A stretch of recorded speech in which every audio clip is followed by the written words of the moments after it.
Hi guys, today I'm going to show you how to make this really fun, really easy page in Project Life that just is such a high impact page. I love how these turn out. At the end of the video, I'm actually going to put some more examples of some pages that I've made in the past.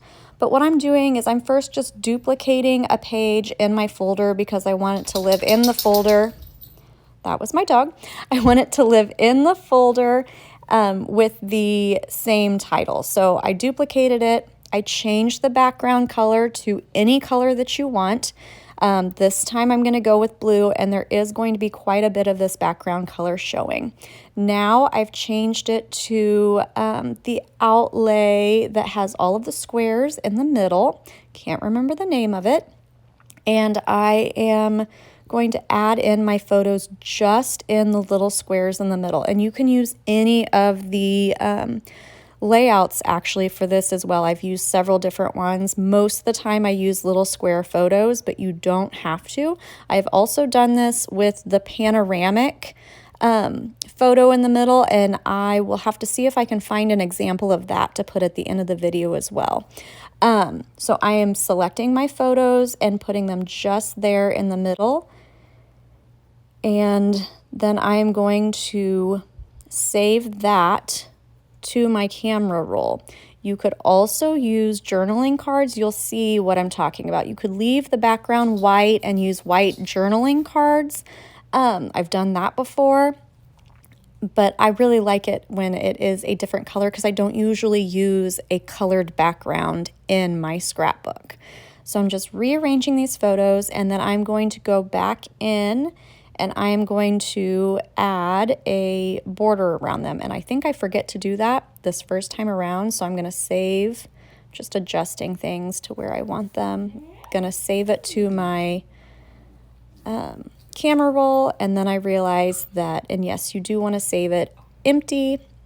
Now I'm going to pull it into WordSwag app, and I realize that it is missing the white outlines around the pictures like I like, because I can now see that it is all completely blue. So I'm going to go back to Project Life, and I'm going to add the white outlines around each of those photos. There is a trick to doing this. I use the Just Add Color photo overlays from the Project Life app. That is one that I have purchased, and it has to be in a 4x6, or I think it's 4x6. You may be able to do it in a 3x4 card. Now I can't remember. So you have to bring your photo up to, and these are actually not even, I'm not even sure what the dimensions for those would be right there. I guess they are 3x4, just sideways maybe.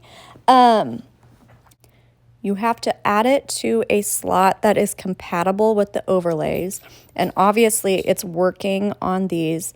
So you bring the photo up, you add a journaling card, you're going to add an overlay over the top of the photo, and then move it back down to the 2x2 photo squares. So you have to kind of trick Project Life into letting you do this, and it is a little bit tedious, but it is so totally worth it. The step is money. I love it.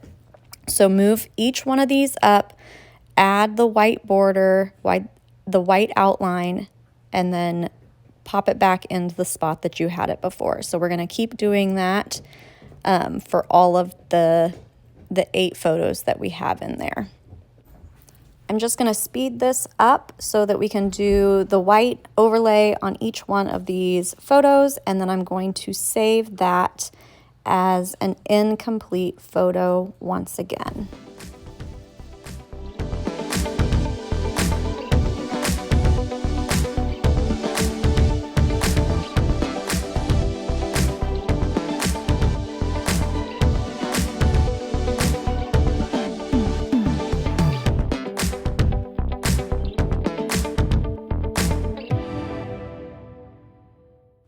Now this next part really takes it up a notch. You don't have to do it, totally optional. You scrapbook the way you want to.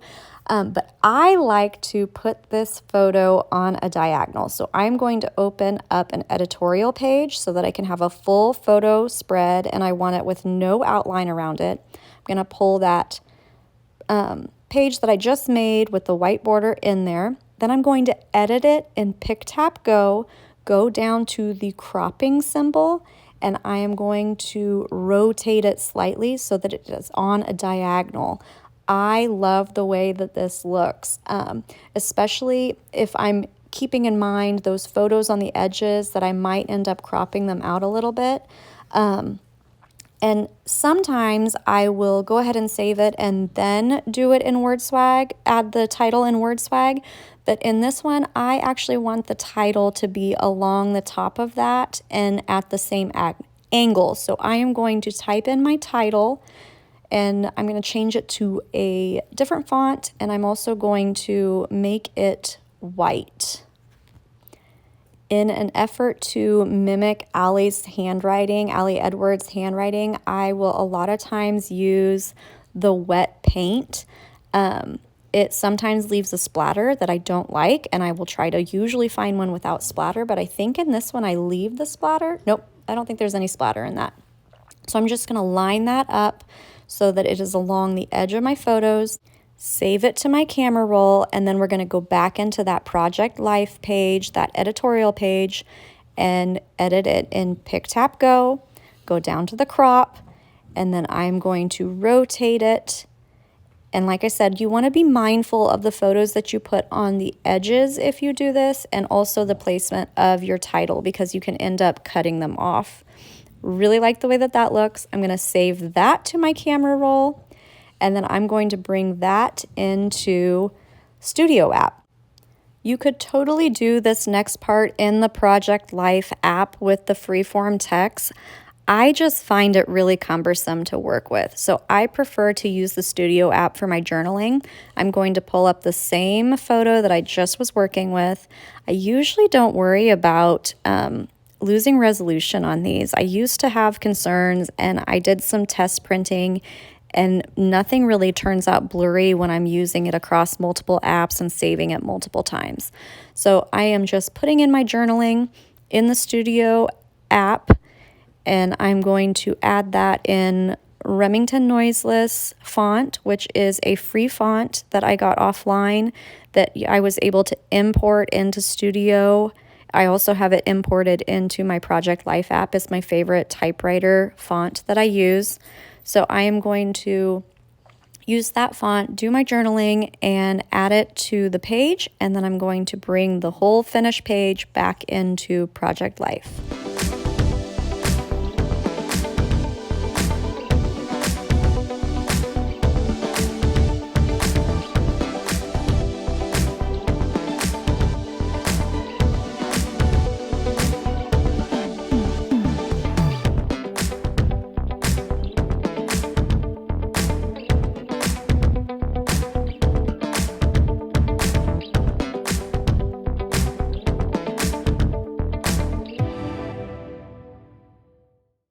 That's pretty much a wrap on this page. Once I get this formatted and put into my Project Life app, I will save it to my Dropbox to be printed by Persnickety Prints in the future. I really love the way that these pages turn out. I love doing them for special events, and thank you so much for watching. Don't forget to subscribe.